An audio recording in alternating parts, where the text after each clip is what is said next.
Oh, well, that'll take a few years of counselling to get over. Cheers, Peter. Peter Griffin, our tech correspondent, and that ends Bits and Bytes. And in fact, that's the end of the programme.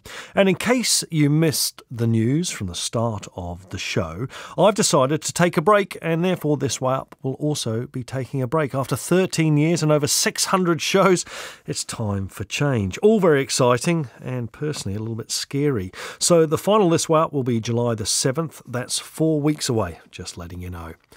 Hey, enjoy the rest of your weekend and stay safe.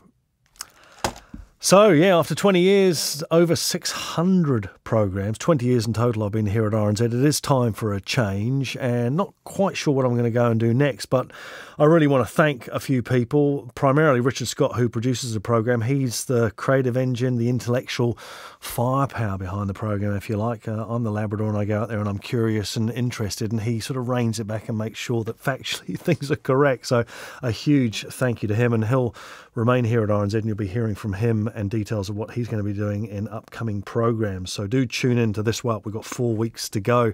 I also want to say a big thanks to RNZ, I guess, for the trust that we get as broadcasters. We're allowed to do our own thing here.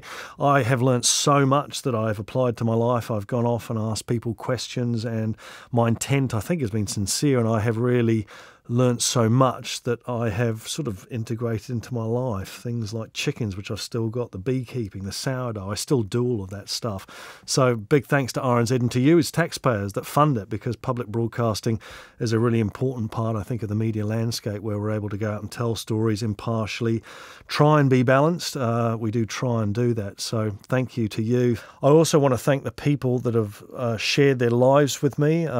Microphones in hand, I've gone into so many situations around the country, and people are just so giving. They've really been honest and let me into their lives. So I want to thank those people. I want to thank you for your suggestions, your questions, your feedback, for listening. It's really, yeah, as I say, it's been a privilege, and I'm pretty sad and scared about what the next phase is going to be. But as I say, after 600 shows, it's time for change.